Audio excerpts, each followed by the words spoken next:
Bueno, empezamos en esta parte del tema a ver las sociedades mercantiles especiales. En concreto, vamos a empezar a ver lo que son las sociedades laborales, que puede ser sociedad anónima o sociedad limitada laboral.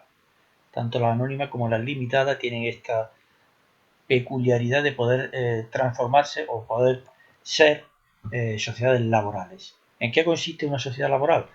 Pues es aquella que reúne los requisitos de una sociedad anónima o de una sociedad limitada, pero con una particularidad, es que al menos el 51% del capital social, es decir, de lo que aportan los socios, de los creadores de la empresa, está en manos de los trabajadores indefinidos, trabajadores que tienen un contrato indefinido, no limitado en el tiempo, sino sin limitación en el tiempo.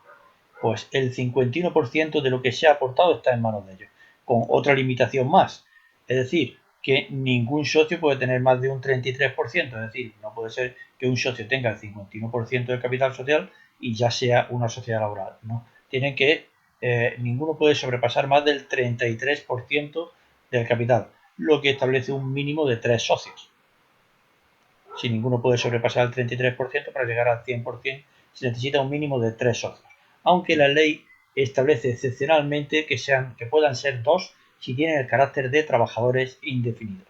Existe otra excepción a este porcentaje del 33%, que es que se trate de la administración pública como uno de los socios.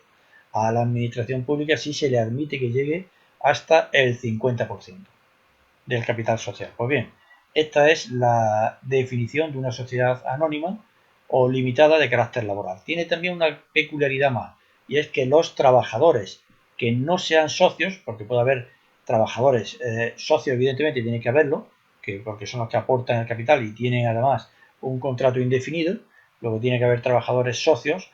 El tema es que también puede haber los no socios, y estos no socios pues, pueden trabajar un máximo del 49% de las horas que trabajan los socios.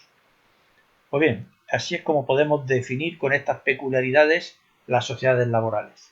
En cuanto al nombre que se les puede poner a este tipo de sociedades, pues se les puede poner cualquier nombre que sea de interés para los socios fundadores, con la terminación Sociedad Anónima Laboral o Sociedad Limitada Laboral, o las siglas que le corresponden, SAL o SLL, y se regulan por una ley específica que regula las sociedades laborales, es decir, la ley de sociedades laborales. Lo que ocurre es que es posible que haya cosas que no estén previstas en estas leyes, y entonces en aquellos aspectos que no estén recogidos en esta ley, pues se regulará por la ley que regula la sociedad anónima o las sociedades limitadas, que es la ley de sociedades de capital.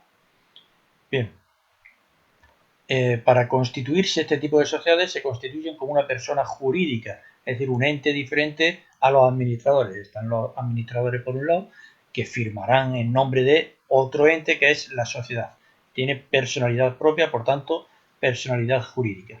Para constituir este tipo de sociedades se necesita, igual que en el resto de las sociedades mercantiles, escritura y registro mercantil, pero un paso previo a esto, que es la inscripción en un registro especial de sociedades laborales que hay en todas las comunidades autónomas.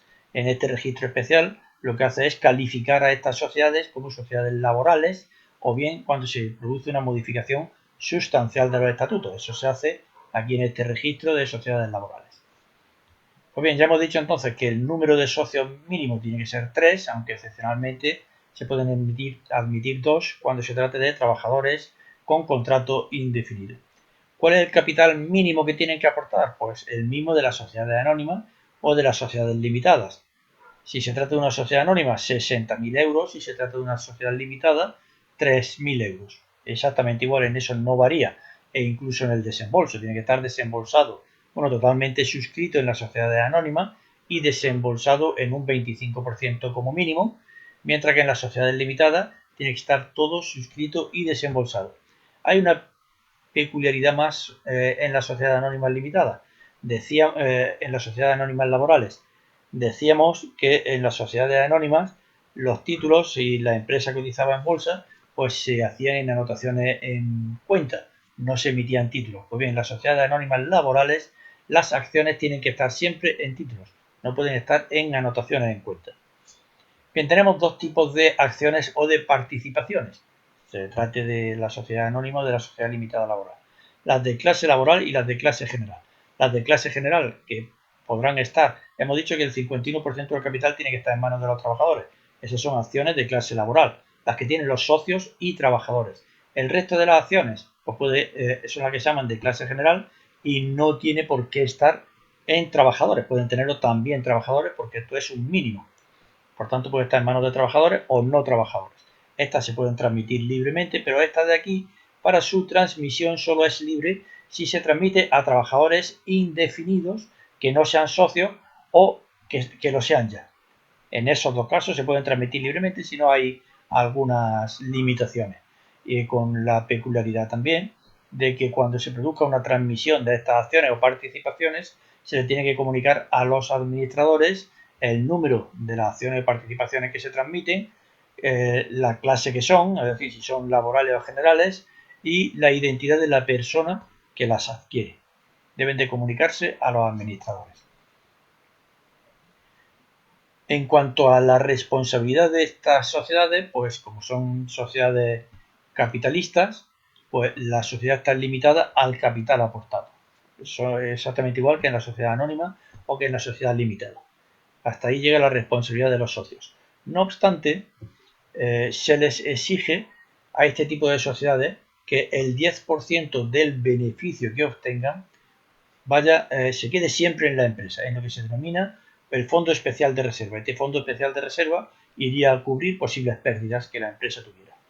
Es la finalidad fundamental de este Fondo Especial de Reserva.